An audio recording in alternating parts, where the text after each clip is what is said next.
जय श्री राधे राधे मित्रों। एक कहावत है जो अक्सर सुनने को मिलती है, आपने भी बहुत बार सुनी होगी। पहला सुख निरोगी काया।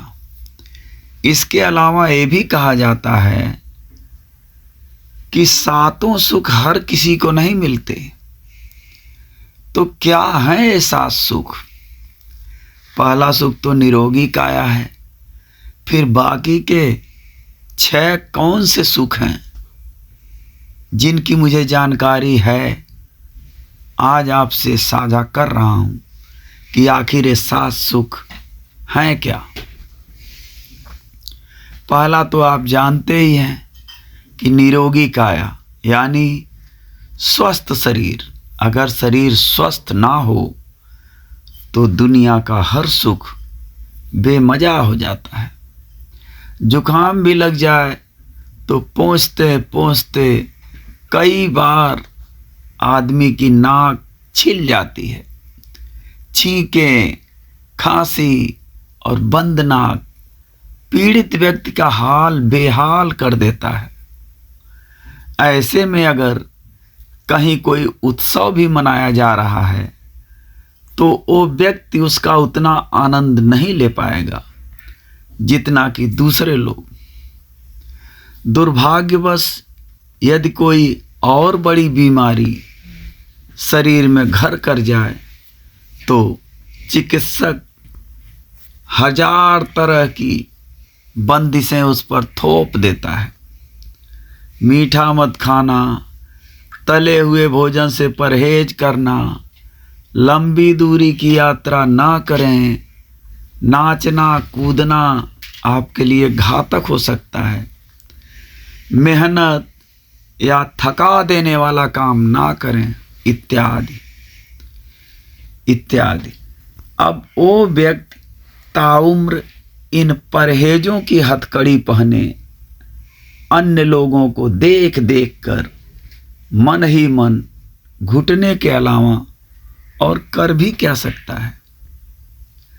सज्जनों, सार यही है कि अगर काया निरोगी है तो ही अन्य सुख काम के हैं, अन्यथा सब बेकार हैं। इसीलिए कहा गया है कि पहला सुख निरोगी काया। हमारे पूर्वजों ने दूसरा सुख बताया है माया यानी कि धन संपत्ति।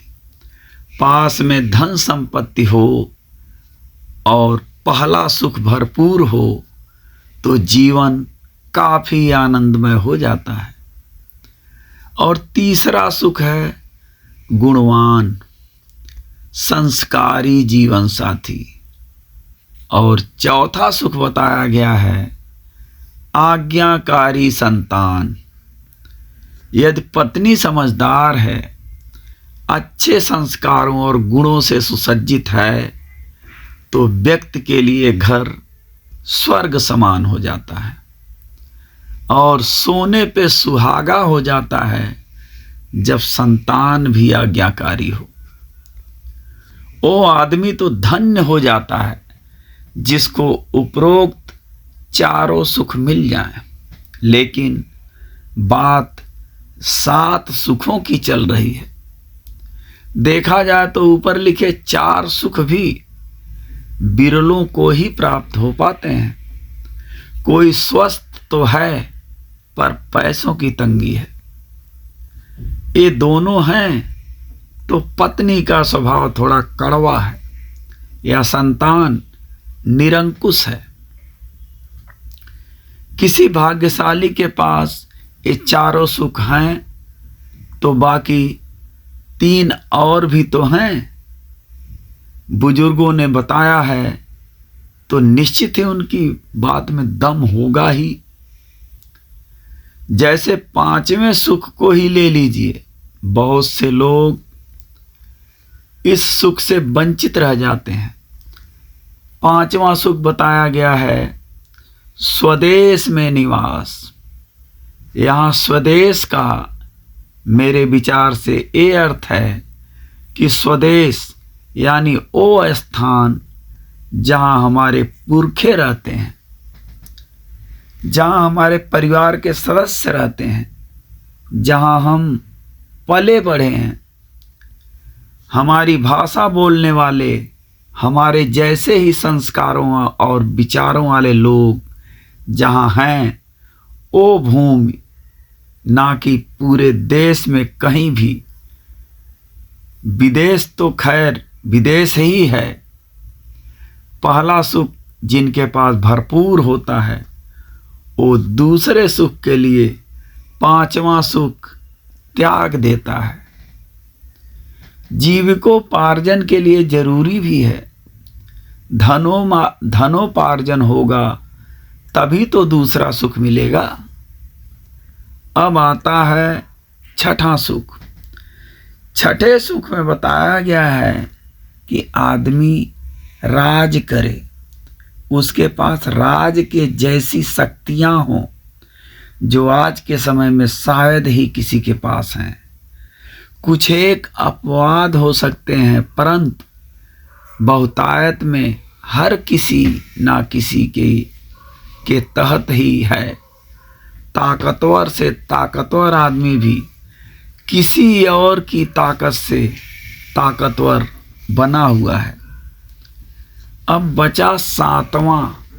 अगर कोई सौभाग्यशाली बाकी 6 सुखों का स्वामी है, तो सातवां तो अवश्य ही उसकी पहुंच से दूर होगा। पहले के जैसे इस सातवें के बारे में भी एक कहावत बनी हुई है कि संतोषी सदा सुखी। जी हाँ, सातवां सुख बताया गया है संतोषप्रद जीवन, जो मुश्किल है, क्योंकि मनुष्य का स्वभाव ही ऐसा है। भाइयों बहनों, 7 में से 6 सुख मिल भी गए, फिर भी संतोष नहीं मिलेगा। तृष्णा बढ़ती ही जाएगी। अपनी मेहनत और भाग्य से वो सब कुछ पा लेगा, किंतु जीवन भर संतुष्ट नहीं हो पाएगा। उसे हर पल लगेगा कि कुछ तो है जो छूट गया है। ये थे वो 7 सुख जिनके बारे में अक्सर लोग कहते हैं कि 7 सुख किसी को नहीं मिलते। मैं माँ दुर्गा जी से प्रार्थना करूँगा कि वो आपको 7 सुख प्रदान करें। हर हर महादेव, हर हर शंभु। जय श्री काशी विश्वनाथ भगवान।